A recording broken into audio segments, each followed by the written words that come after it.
Tawheed Media. If a Muqtadi says Takbir-e-Tahrima loudly with the Imam while offering congregational prayers in the path of pure Islam, will his prayer be invalidated? Here you mentioned two things. If the Muqtadi says Takbir-e-Tahrima loudly, that is, the one who starts the prayer by saying Allahu Akbar at the beginning, will his prayer be invalidated? But there are some other situations here as well. That is, if the Muqtadi says more than one of the Imams, such as Allahu Akbar while going into Ruku, Allahu Akbar while going into Sajda, and Allahu Akbar again while rising from Sajda, each of these Allahu Akbars loudly, will his prayer be invalidated? We will touch on all of them a little. What we can see here is that the Prophet, peace and blessings of Allah be upon him, has made it clear for the Imam and the worshippers who should do which and how. The Imam will say it loudly. It is called Takbiratul Intiqal, the takbir that is used to transfer from one state to another. The Imam will say these loudly and the Muqtadi will say them softly. The Muqtadi will not say, he will remain silent, and the Muqtadi will not say loudly. Then how will the Muqtadi say? The Muqtadi will say softly.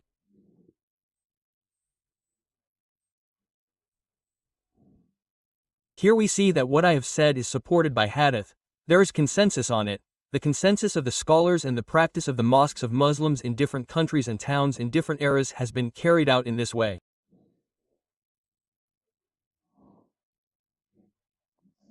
We say that the hadith, may Allah be pleased with him, was narrated by Muslim. He said, the Messenger of Allah, peace and blessings of Allah be upon him, said, Abu Bakr said, the Messenger of Allah, peace and blessings of Allah be upon him, led us in prayer and Abu Bakr was behind him. When the Messenger of Allah, peace and blessings of Allah be upon him, gave the takbir, Abu Bakr gave the takbir and so that we could hear it, that is, he gave the takbir loudly.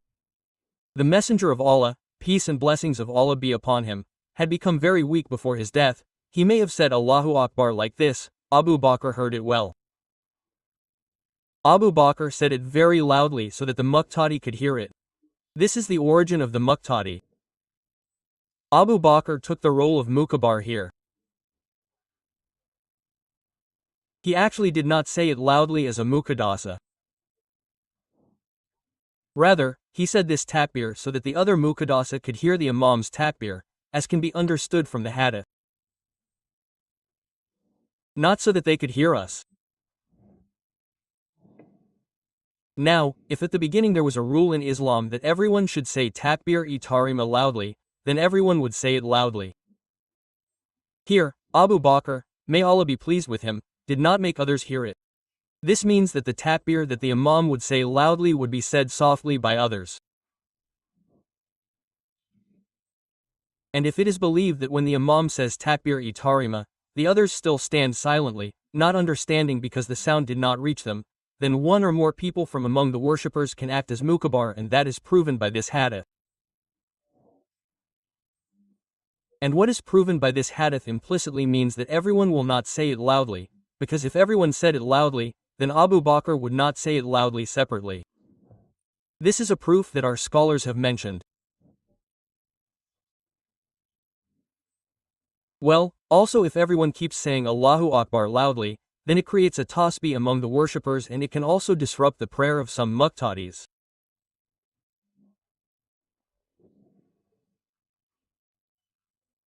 Well, here we see that Imam al-Bahuti was a famous Imam.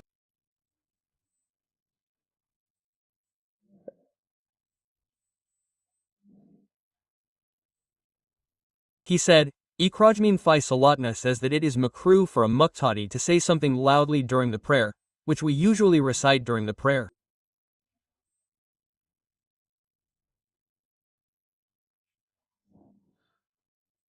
Because then he will make things messy for others, make everything messy, turn it upside down.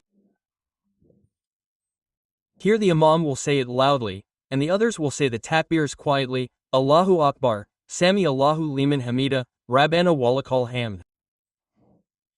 The Imam will say the various takbirs and adkars of death. The Imam will say it loudly and the others will say it.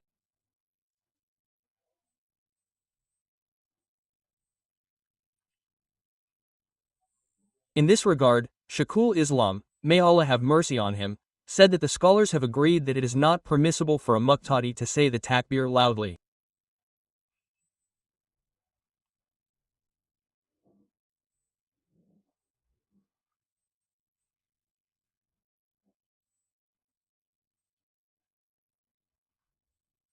And he also said in Majmal Fatawa that it is not permissible for a muqtadi to say the takbir loudly behind the imam of the prayer without any need.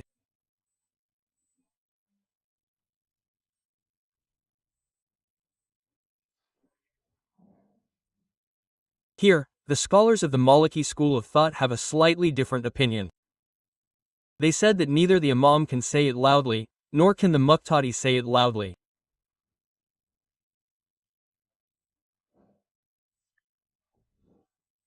However, after an overall review, what we will conclude or summarize is that it is sunnah for a muqtadi to say it softly and not loudly, and the imam should only say these takbirs loudly so that everyone can hear them.